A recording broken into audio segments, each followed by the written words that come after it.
Di balik gemerlapnya kota besar, seorang anak kecil berusia 7 tahun menjalani hidup penuh luka dan kesepian sebagai pengemis jalanan. Setiap hari ia menahan lapar, berharap ada secuil belas kasih dari orang asing yang lewat. Namun, di suatu siang yang panas, nasibnya berubah drastis, ketika langkah kecilnya hampir berakhir tragis di depan sebuah mobil mewah. Kejadian itu membawa kejutan yang tak terduga. Pasangan kaya pemilik mobil turun dengan panik, dan di tengah kepanikan itu, mereka melihat sebuah tanda kecil di tubuh anak itu. Tanda yang sama persis dengan milik anak mereka yang telah hilang 6 tahun lalu. Air mata, penyesalan, dan keajaiban bercampur menjadi satu dalam kisah yang mengoyak hati ini. Sebuah pertemuan yang mengguncang takdir, mengingatkan kita bahwa cinta seorang orang tua tak pernah padam bahkan ketika waktu dan jarak mencoba memisahkannya. Pagi itu, matahari baru saja muncul di balik gedung-gedung tinggi. Suara kendaraan beradu di jalanan, klakson bersahutan, dan hiruk-pikuk kota seakan menelan semua suara kecil yang mencoba terdengar. Di antara langkah-langkah terburu orang dewasa yang sibuk mengejar waktu, duduklah seorang anak kecil berusia 7 tahun di trotoar yang dingin. Bajunya kusam, lusuh, dan sedikit kebesaran, seolah sudah lama tak diganti. Di tangannya tergenggam sebuah kaleng bekas susu bubuk yang kini menjadi tempat harapan, koin demi koin dari orang-orang yang mungkin iba padanya. Namanya Arka. Anak kecil dengan mata bulat besar yang penuh kelelahan namun menyimpan cahaya lembut yang anehnya sulit diabaikan. Setiap kali seseorang lewat, Arka mengangkat kalengnya dan berkata pelan, "Bu, Pak, uang receh, buat makan." Tapi kebanyakan hanya menatapnya sekilas lalu berlalu. Ada yang pura-pura tak mendengar, ada pula yang hanya menggeleng dan menunduk. Mungkin karena rasa iba, mungkin juga karena sudah terlalu terbiasa melihat pemandangan seperti itu. Udara pagi yang sejuk terasa menusuk tulang. Arka menggigil sambil memeluk tubuh kecilnya. Ia menatap ke arah toko roti di seberang jalan. Di balik kaca jendela tampak rak penuh roti hangat beraroma manis. Ia bisa melihat anak-anak lain berseragam sekolah membeli roti sambil tertawa riang. Arka menelan ludahnya. Sudah 2 hari ia tidak benar-benar makan. Kadang hanya sisa makanan yang ia temukan di tong sampah, kadang remah-remah yang diberikan oleh pedagang di pasar. "Kalau aku bisa beli satu aja," gumamnya lirih.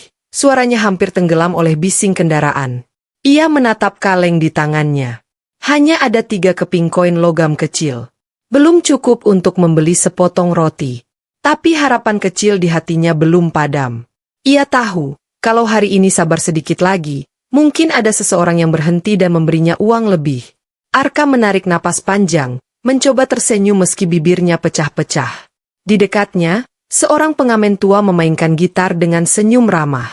Kadang si pengamen berbagi sedikit uang receh yang didapatnya kepada Arka. "Masih kuat, nak?" tanya pengamen itu lembut. Arka mengangguk. "Iya, Pak, hari ini pasti bisa makan," jawabnya pelan. Langit mulai cerah. Jalan semakin ramai. Arka memandangi kembali toko roti itu, kali ini lebih lama.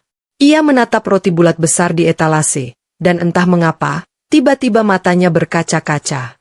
Ia tidak ingat kapan terakhir kali ia makan sesuatu yang hangat dan enak.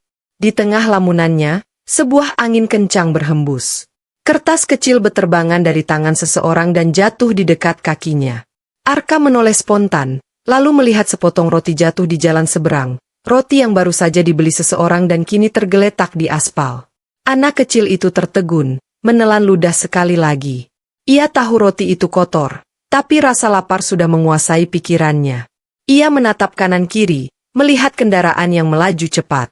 Matanya penuh ragu. Tapi perutnya sudah terlalu sakit untuk berpikir panjang. Dengan langkah kecil dan hati berdebar, ia berdiri, menggenggam kalengnya erat-erat, lalu menatap roti di seberang jalan itu. "Satu langkah lagi, cuma 1 langkah lagi," bisiknya. Mobil-mobil melintas, suara klakson memekakkan telinga. Arka menarik napas, menunggu celah kecil di antara arus kendaraan. Dan saat itu tiba, ia mulai menapakkan kaki kecilnya ke aspal hitam yang panas, tanpa menyadari hidupnya sebentar lagi akan berubah selamanya. Arka menatap kiri dan kanan, matanya fokus pada sepotong roti yang tergeletak di seberang jalan. Perutnya berontak, seolah setiap detik yang berlalu membuat rasa laparnya semakin menggila. Udara siang mulai panas, aspal hitam memantulkan cahaya matahari yang menyilaukan. Mobil-mobil melintas cepat, suara mesin menderu, dan angin dari kendaraan yang melaju membuat rambut Arka berkibar. Tapi semua itu tak membuatnya gentar. Pikirannya hanya tertuju pada roti itu, harapan kecil yang seolah memanggil namanya. Ia menunggu. 1, 2, 3 mobil lewat. Saat jalan terlihat sedikit sepi, ia menggenggam kaleng di tangannya, menunduk sedikit, lalu mulai berlari kecil. Langkahnya ragu tapi penuh tekad. Namun di sisi lain jalan, sebuah mobil Pajero hitam melaju kencang. Di balik kemudinya, seorang pria muda berpakaian rapi berbicara dengan nada tegas pada seseorang lewat telepon. Di sampingnya, duduk seorang wanita anggun dengan gaun putih sederhana, wajahnya lembut namun tampak tegang. Mereka terburu-buru menuju acara keluarga penting. Mas, hati-hati ya.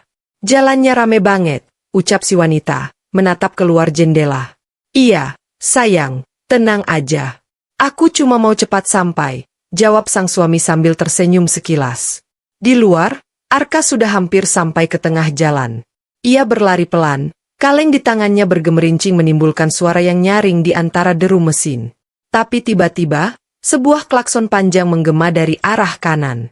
Arka menoleh, dan yang ia lihat hanyalah grill besar mobil hitam yang melaju ke arahnya dengan kecepatan tinggi. Waktu seolah berhenti. Mata Arka membesar, tubuhnya membeku di tempat. Kaleng di tangannya terlepas dan berguling ke aspal, menimbulkan suara logam yang menggema di telinganya. Dari dalam mobil, pria itu spontan menginjak rem sekuat tenaga. Ban berdecit keras, meninggalkan jejak panjang di jalan. Wanita di sampingnya menjerit panik, tangannya refleks menutupi mulut. Mobil berhenti hanya beberapa sentimeter dari tubuh kecil itu. Debu berhamburan. Arka jatuh terduduk di aspal, napasnya terengah. Ia menatap mobil besar di depannya, lalu menunduk melihat kalengnya yang kini penyok. Dari dalam mobil, pintu terbuka dengan keras. Sang pria keluar tergesa, wajahnya pucat. Di belakangnya, wanita itu menyusul, menatap anak kecil yang nyaris saja meregang nyawa di depan mereka. Ya Tuhan! Nak, kamu nggak apa-apa? Suara wanita itu bergetar. Ia langsung berlari dan berlutut di hadapan Arka. Tangannya gemetar saat menyentuh bahu anak kecil itu, memastikan tidak ada luka parah. Arka hanya menunduk, matanya kosong. Ia terlalu shock untuk menjawab. Bibirnya kering, dan tubuhnya bergetar hebat. Sang pria ikut berlutut, mencoba menenangkan diri. Astaga, hampir aja. Nak, kamu sendirian? Di mana orang tuamu? Tanyanya dengan nada lembut tapi penuh rasa bersalah. Arka tidak menjawab. Ia hanya menggeleng pelan, matanya menatap roti yang kini terinjak di jalan. Wanita itu menoleh, mengikuti arah pandangan anak itu. Ia melihat roti yang kotor dan hancur. Seketika, matanya memanas. Ia sadar anak ini hampir mati hanya karena sepotong roti. Wanita itu menahan air mata. Mas, dia lapar, katanya lirih. Sang suami terdiam. Tidak ada kata-kata yang cukup untuk menggambarkan rasa iba yang menyelimuti mereka berdua. Ia berdiri, menatap sekitar, lalu berkata pelan, kita bawa dia. Nggak bisa dibiarkan begini. Tapi sebelum langkah mereka lanjut, wanita itu menatap wajah Arka lebih dekat. Ia mengusap sedikit kotoran di pipi anak itu, dan tiba-tiba tangannya berhenti. Sebuah tanda kecil dan samar di bawah telinga kanan Arka. Tanda berbentuk bulan sabit. Wajah wanita itu mendadak pucat. Napasnya tercekat. Mas, suaranya nyaris tak terdengar. Tanda ini persis seperti. Sang pria menoleh heran. Seperti apa, sayang? Wanita itu tak menjawab. Air matanya mulai jatuh tanpa bisa ditahan.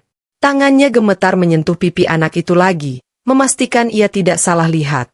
Dan saat Arka menatap balik dengan mata polosnya yang besar dan lembut, wanita itu menutup mulutnya, terisak. Hatinya bergetar hebat. Karena di depan matanya kini berdiri seorang anak kecil dengan tanda lahir yang sama persis seperti anak mereka yang telah hilang 6 tahun lalu. Wanita itu menatap anak kecil di depannya dengan pandangan yang tak sanggup dijelaskan oleh kata-kata. Matanya gemetar, air mata menetes tanpa bisa dikendalikan. Ia menatap tanda kecil berbentuk bulan sabit di bawah telinga kanan anak itu. Tanda yang dulu selalu ia cium setiap kali menidurkan bayinya. Tanda yang tak mungkin dimiliki anak lain. Tanda yang seolah menjadi jejak dari cinta masa lalu yang kini datang menghantam hatinya tanpa peringatan. Mas, suaranya bergetar, pelan namun penuh kepanikan. Ini tanda lahirnya Ryan. Pria itu, yang sedari tadi masih berusaha menenangkan napas, langsung menoleh. Apa? Iya, Mas, lihat ini. Tangannya gemetar menunjuk tanda kecil di kulit leher anak itu. Tanda ini, nggak mungkin salah. Aku hafal betul.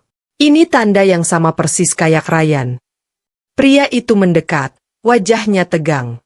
Ia menunduk perlahan, matanya menatap tanda itu, lalu berpindah ke wajah anak kecil yang kotor, lusuh, tapi punya tatapan yang begitu familiar. Ada sesuatu dalam sorot mata Arka, lembut, tenang, dan polos. Sesuatu yang sudah lama mereka rindukan. Detik itu juga, dunia mereka berhenti berputar. Nak, suara pria itu pelan, nyaris berbisik. Namamu siapa, Nak? Anak kecil itu menunduk, ragu-ragu. Ia menggigit bibirnya. Arka, Om. Arka, pria itu mengulang lirih. Kamu tinggal di mana, Arka? Anak itu hanya menggeleng pelan. Aku enggak punya rumah, Om. Jawaban itu menghantam mereka seperti badai. Wanita itu menutup mulutnya, berusaha menahan isak. Tangannya spontan meraih bahu Arka, menariknya ke dalam pelukan. Arka terkejut, tubuhnya kaku. Ia tidak terbiasa dipeluk. Ia tidak tahu kapan terakhir kali seseorang memeluknya seperti itu, dengan kehangatan, dengan rasa takut kehilangan. Ya Tuhan! Nak! Di mana kamu selama ini? Arka hanya diam. Ia tidak mengerti maksudnya. Wanita itu menatap suaminya, matanya penuh kebingungan dan harapan. Mas, kalau benar ini dia berarti selama ini. Pria itu cepat menimpali. Jangan dulu yakin, sayang. Tapi, kita nggak bisa abaikan ini. Tanda itu sama persis. Dan matanya, ia berhenti sebentar, suaranya melemah. Matanya kayak mata kamu. Arka memandangi mereka bergantian. Ia bingung, takut, tapi juga heran dengan cara dua orang asing ini memandangnya seolah ia seseorang yang sangat berarti. Dalam hatinya, timbul rasa hangat yang aneh. Selama ini, tak ada yang menatapnya seperti itu, bukan karena iba, tapi karena cinta. Tiba-tiba wanita itu mengusap rambutnya perlahan, tangannya bergetar lembut. Nak, kamu pernah punya nama lain selain Arka? Tanyanya lembut. Arka berpikir sebentar. Enggak tahu, Tante. Waktu kecil, orang bilang aku ditinggal sama ibuku di pasar. Katanya aku cuma bayi waktu itu, terus aku dibawa orang. Wanita itu menutup wajahnya dengan kedua tangan. Suaranya pecah. Ya Tuhan! Mas, itu dia.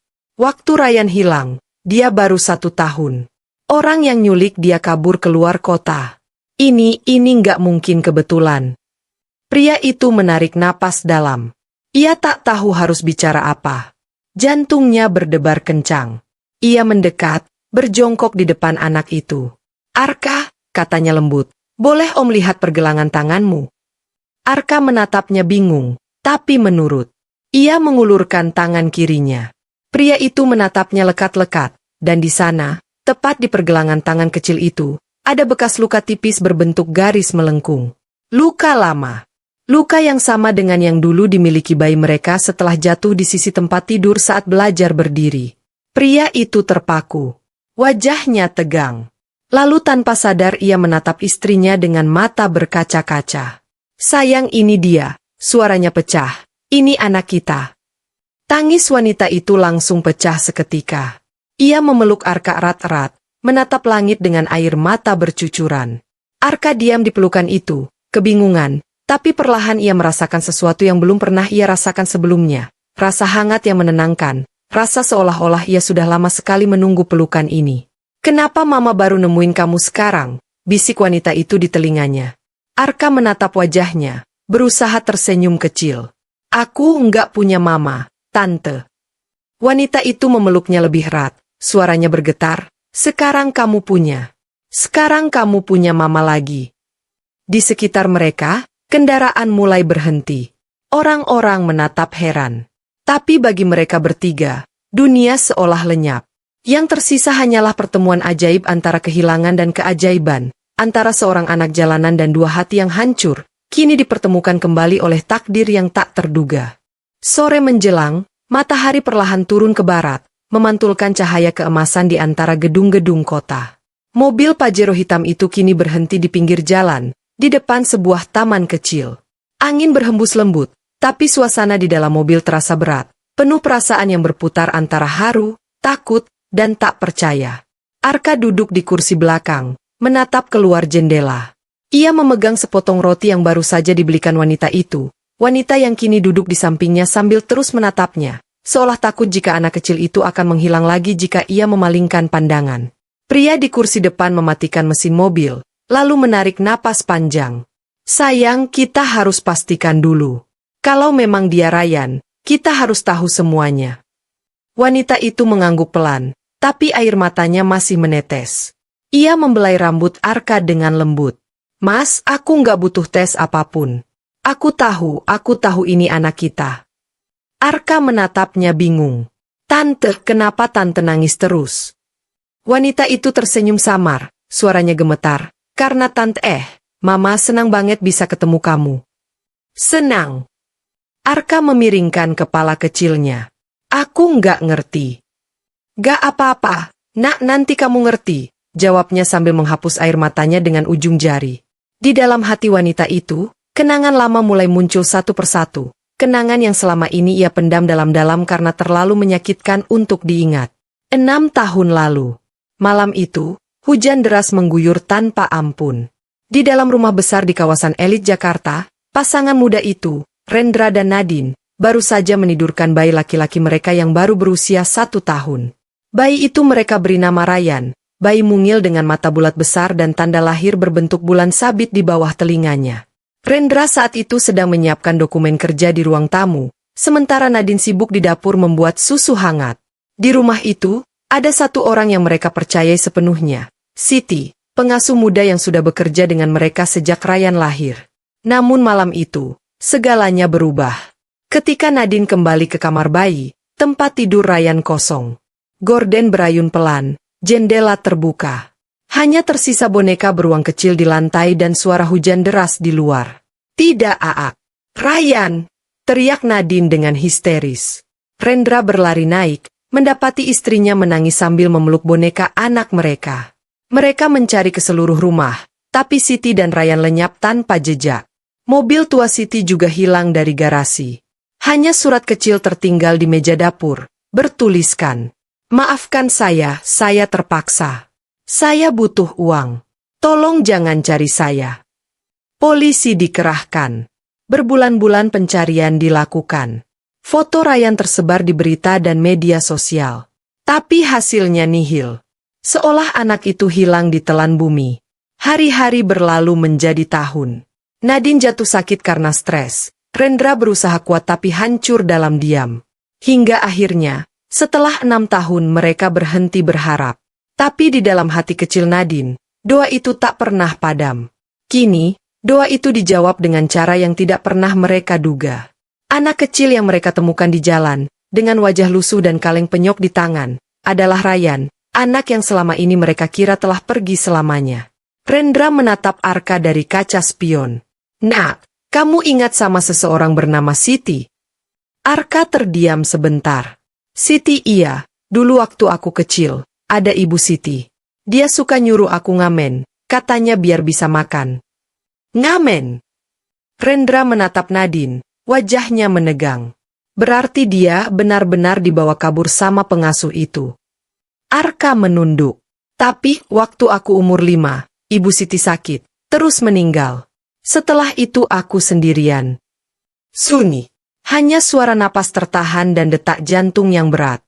Nadine langsung menarik Arka ke pelukannya. Kali ini lebih erat, lebih dalam. Ia menangis tanpa suara, hanya bahunya yang bergetar. Maafin mama yang gak bisa jaga kamu waktu itu. Arka bingung, tapi tangannya perlahan membalas pelukan itu. Tubuh kecilnya gemetar, tapi bukan karena takut, karena ia baru sadar, pelukan ini terasa seperti rumah. Rendra menatap mereka berdua dengan mata yang berkaca-kaca. Ia menggenggam setir mobil erat-erat, berusaha menahan perasaan yang hampir meledak. Akhirnya, ia berkata pelan, "Sayang, ayo kita bawa dia pulang. Tempatnya bukan di jalan lagi." Mobil Pajero itu pun perlahan melaju meninggalkan pinggir jalan. Di kursi belakang, Arka bersandar di bahu Nadine, matanya perlahan terpejam. Untuk pertama kalinya dalam hidupnya, ia tidur dengan tenang, tanpa takut, tanpa lapar, dan tanpa kesepian. Di luar, langit mulai gelap. Lampu-lampu kota menyala, seolah ikut menyaksikan keajaiban kecil. Seorang anak jalanan yang ternyata bukan siapa-siapa, tapi adalah segalanya bagi dua hati yang pernah hancur karena kehilangan. Malam perlahan turun ketika mobil Pajero hitam itu memasuki sebuah kawasan perumahan mewah di pinggiran kota. Lampu-lampu taman menyala lembut, menerangi jalanan yang tenang. Arka, yang sedari tadi tertidur di pangkuan Nadine, perlahan membuka matanya. Ia menatap keluar jendela, matanya berbinar takjub melihat rumah-rumah besar dengan pagar tinggi dan taman luas. "Ini rumah siapa, Tante?" tanyanya polos. Nadine tersenyum lembut, membelai rambutnya. "Ini rumah kita, Nak. Rumah kamu juga." Arka memandangnya bingung. "Rumah aku? Tapi aku nggak punya rumah." Nadine menatap mata kecil itu dalam-dalam. "Sekarang kamu punya." Mobil berhenti di depan gerbang besar dengan papan nama bertuliskan The Santosa Residence. Gerbang otomatis terbuka, dan mobil meluncur masuk ke halaman rumah megah berwarna putih krem. Begitu pintu mobil dibuka, Arka menatap sekeliling dengan mata yang melebar kagum. Halaman penuh bunga, air mancur kecil di tengah taman, dan cahaya hangat dari dalam rumah membuat suasana terasa seperti mimpi. "Masuk, Nak," ucap Rendra sambil menepuk pundaknya lembut. "Mulai malam ini, kamu nggak tidur di jalan lagi." Langkah kecil Arka menyentuh lantai marmer untuk pertama kalinya. Ia ragu, seolah takut meninggalkan jejak kotor di tempat yang begitu bersih. Tapi Nadine menggandeng tangannya erat. "Nggak apa-apa, sayang. Ini rumah kamu, semua di sini buat kamu." Begitu masuk, aroma harum bunga mawar dan kayu manis menyambut mereka. Dinding rumah penuh dengan foto keluarga, dan salah satunya membuat Arka berhenti melangkah. Ia menatap sebuah foto besar di ruang tamu, foto seorang bayi kecil dipelukan seorang wanita muda. Bayi itu punya tanda lahir kecil berbentuk bulan sabit di lehernya. "Itu aku?" tanya Arka perlahan. Nadine terisak, lalu mengangguk. "Iya, sayang. Itu kamu. Dulu kamu masih bayi, masih suka ketawa kalau mama nyanyi lagu Twinkle Little Star." Arka menatapnya lama. "Aku nggak ingat." "Gak apa-apa, Nak. Yang penting kamu udah balik." Rendra datang membawa kotak kecil dari kamar. Ia membuka kotak itu dan mengeluarkan benda yang membuat matanya berkaca-kaca. Sebuah boneka beruang coklat kecil, sudah usang tapi masih utuh. "Ini dulu mainan kamu, Ryan. Kami nyimpen ini selama 6 tahun. Mama gak pernah mau buang." Arka menatap boneka itu. Tangannya gemetar saat mengambilnya. "Aku ingat ini sedikit. Dulu Ibu Siti kasih mainan ini waktu aku mau tidur." Nadine tersenyum, air matanya jatuh lagi. "Iya, Nak. Boneka itu dari kami dulu. Ibu Siti pasti ngambil waktu bawa kamu pergi." Suasana di ruang tamu itu hening, hanya terdengar isak kecil Nadine. Lalu Rendra duduk di samping anak kecil itu, menatapnya dengan lembut.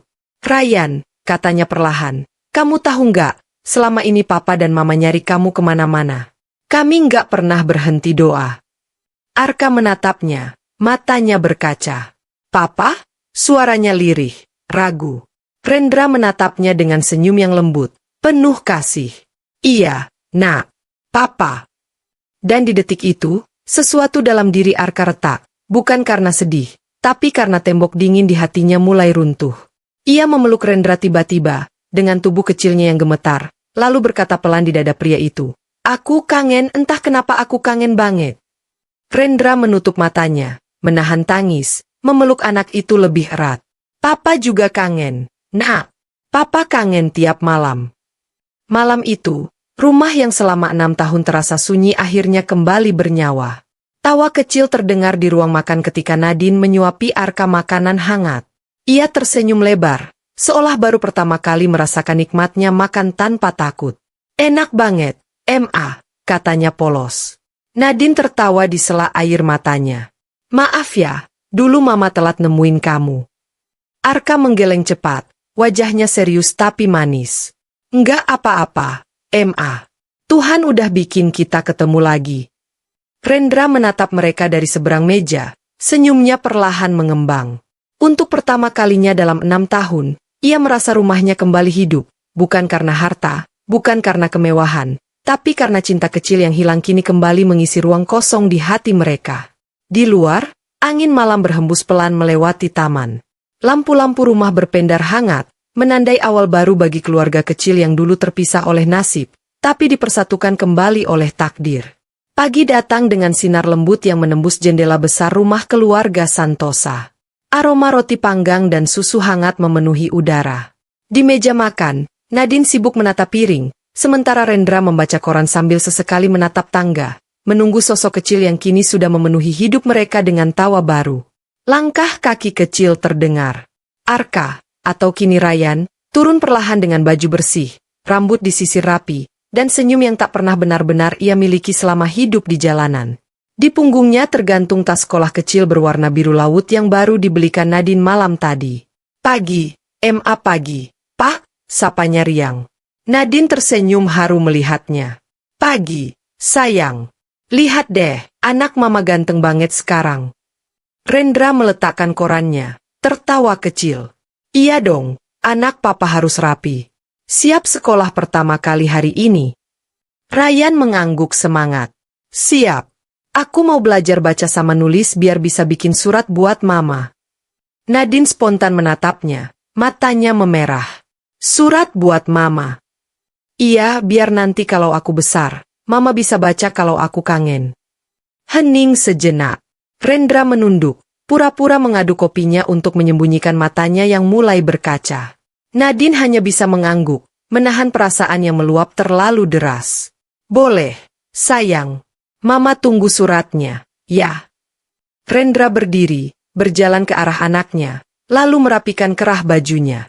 Ryan, kamu tahu nggak, dulu papa dan mama selalu berdoa supaya kamu bisa sekolah, biar kamu punya masa depan yang bagus. Ryan menatap ayahnya polos. Sekarang doa itu udah dikabulin, ya Pak? Rendra mengangguk sambil tersenyum hangat. Udah, Nak, karena kamu udah pulang. Siang itu, mobil keluarga Santosa melaju menuju sekolah dasar swasta di kota. Ryan duduk di kursi belakang, memandangi anak-anak lain lewat jendela. Anak-anak yang dulu hanya bisa ia lihat dari jauh saat ia mengemis di pinggir jalan. Kini, ia menjadi salah satu dari mereka. Bedanya, kali ini ia tidak sendiri. Sesampainya di sekolah, banyak anak memandangnya penasaran. Rambutnya masih sedikit acak, wajahnya masih punya bekas kulit gelap akibat lama di jalan. Tapi di matanya ada sesuatu yang berbeda, keberanian dan rasa syukur yang besar. Di dalam kelas, guru memperkenalkan murid baru. Anak-anak, ini teman baru kalian. Namanya Ryan. Ryan berdiri canggung, lalu tersenyum kecil. Halo semuanya. Anak-anak menyambut dengan riuh. Halo, Ryan. Senyum itu, senyum polos tapi penuh makna, menjadi momen yang tak terlupakan. Di luar kelas, Nadine berdiri di depan pintu, menatap dengan mata berkaca. Ia melihat anaknya duduk di bangku sekolah, tertawa bersama teman-teman barunya. Air mata bahagia mengalir di pipinya. Terima kasih, Tuhan, bisiknya. 6 tahun kehilangan terbayar dengan satu senyum ini. Malamnya, di rumah, Ryan duduk di balkon bersama Rendra. Langit bertabur bintang. Angin malam sejuk berhembus lembut. Pak, ucap Ryan tiba-tiba. Kalau dulu aku hilang, kenapa Tuhan baru balikin aku sekarang? Rendra terdiam sejenak, lalu menatap langit. Mungkin karena Tuhan tahu, sekarang waktunya kamu pulang. Kadang, Tuhan gak kasih kita yang kita mau waktu itu, tapi kasih di saat yang paling pas. Ryan mengangguk pelan. Berarti, Tuhan baik, ya Pak? Baik banget, Nak, jawab Rendra sambil tersenyum. Dia balikin kamu ke papa dan mama. Ryan tersenyum, menatap bintang dengan mata kecilnya yang berkilau. Aku janji, Pak, aku nggak mau ninggalin mama papa lagi. Rendra merangkul pundaknya lembut. Dan papa juga janji, papa nggak bakal lepasin kamu lagi. Dari balik tirai, Nadine memperhatikan mereka berdua. Senyum lebar mengembang di wajahnya. Rumah itu kini benar-benar hidup kembali. Tak ada lagi suara isak setiap malam, tak ada lagi ruangan yang terasa kosong. Hanya ada tawa kecil, harapan, dan rasa syukur yang memenuhi setiap sudut. Lampu balkon perlahan dimatikan. Suara jangkrik terdengar samar. Dan di bawah langit malam yang damai, keluarga kecil itu memeluk satu sama lain, seolah tak ingin waktu berjalan terlalu cepat. 3 bulan telah berlalu sejak hari ajaib itu. Hari ketika hidup Arka berubah selamanya dan namanya kembali menjadi Ryan, seperti semula. Kini rumah keluarga Santosa tidak lagi sunyi. Setiap pagi diisi oleh tawa kecil, langkah kaki berlari, dan suara lembut seorang ibu yang memanggil. Ryan, jangan lupa sarapan dulu sebelum berangkat sekolah. Rumah itu hidup kembali. Tidak hanya oleh kehadiran seorang anak, tapi oleh jiwa yang selama ini hilang dari dalamnya. Suatu sore yang tenang, Ryan duduk di halaman belakang. Di tangannya ada buku gambar dan pensil warna. Ia menggambar sesuatu dengan penuh semangat. 2 orang dewasa yang tersenyum sambil menggandeng seorang anak kecil di antara mereka. Di langit gambar itu, ada pelangi dan tulisan kecil berbunyi, "Terima kasih, Tuhan, sudah kasih aku keluarga lagi." Nadine datang menghampiri, menatap gambar itu dengan air mata menitik pelan. "Kamu gambar apa, sayang?" Ryan menatapnya sambil tersenyum bangga. "Ini kita, Ma. Aku, Mama, sama Papa. Aku kasih warna biru di langitnya, biar kayak hari waktu kita ketemu." Nadine berlutut, memeluknya lembut. "Kamu tahu nggak, gambar kamu ini lebih indah dari semua lukisan di dunia." Ryan tersenyum malu-malu. "Masa, Ma?" "Iya, karena ini gambar yang digambar pakai hati." Rendra datang membawa 3 gelas susu coklat, menaruhnya di meja kecil taman. Ia duduk di sebelah mereka. "Apa yang Mama bilang itu benar, Nak. Kadang hal yang paling berharga nggak bisa dibeli, tapi bisa ditemukan kalau kita sabar." Ryan memandang keduanya, lalu bertanya polos, "Papa, Mama, kalau dulu aku nggak ketemu waktu itu, apa Papa Mama masih ingat aku?" Rendra menatap istrinya, lalu menatap anak itu lagi dengan mata yang teduh. "Nggak cuma ingat, Nak. Kami nggak pernah berhenti nunggu." Nadine menambahkan dengan suara pelan, "Doa Mama setiap malam cuma satu, semoga Tuhan jaga kamu dimanapun kamu berada." Ryan terdiam. Ia menunduk sebentar, lalu mendekat, memeluk keduanya bersamaan. "Sekarang aku udah dijaga lagi sama Mama dan Papa." Pelukan itu lama. Matahari sore turun perlahan, memantulkan cahaya oranye ke wajah mereka bertiga. Burung-burung terbang melintasi langit, seolah menandai babak baru dalam kisah yang dulu penuh luka tapi kini berganti menjadi keajaiban. Malam itu, sebelum tidur, Nadine membuka laci kecil di kamar dan mengambil foto lama, foto bayi kecil dengan tanda bulan sabit di leher. Ia menatap foto itu, lalu menaruhnya di samping foto baru mereka bertiga yang diambil seminggu lalu. 2 foto, 2 masa, 2 kehidupan yang akhirnya dipersatukan lagi oleh waktu. 6 tahun kita kehilangan, gumamnya pelan. Tapi Tuhan kasih kita lebih dari yang kita minta, kesempatan kedua untuk mencintai lagi. Rendra memeluknya dari belakang. Mungkin itu memang cara Tuhan menguji kita. Biar kita tahu arti kehilangan dan arti syukur. Nadine menatap foto itu sekali lagi, lalu memejamkan mata, senyumnya penuh damai. Dan sekarang, semuanya lengkap. Keesokan harinya, Ryan berangkat ke sekolah. Tapi sebelum masuk mobil, ia berhenti di depan pagar rumah. Ia melihat ke arah jalan raya di depan, jalan tempat dulu ia mengemis, tempat nasibnya berubah. Ia menunduk sebentar, lalu tersenyum. "Terima kasih, Tuhan," bisiknya lirih. "Kalau waktu itu aku nggak hampir ketabrak, mungkin aku nggak bakal ketemu Mama sama Papa lagi." Ia menatap langit yang biru, mengangkat tangannya tinggi-tinggi seolah menyapa seseorang di atas sana.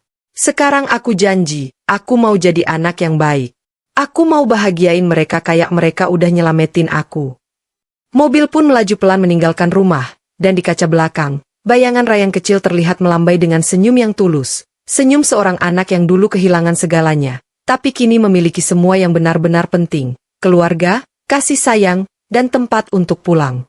Di balik gemerlapnya kota besar, seorang anak kecil berusia 7 tahun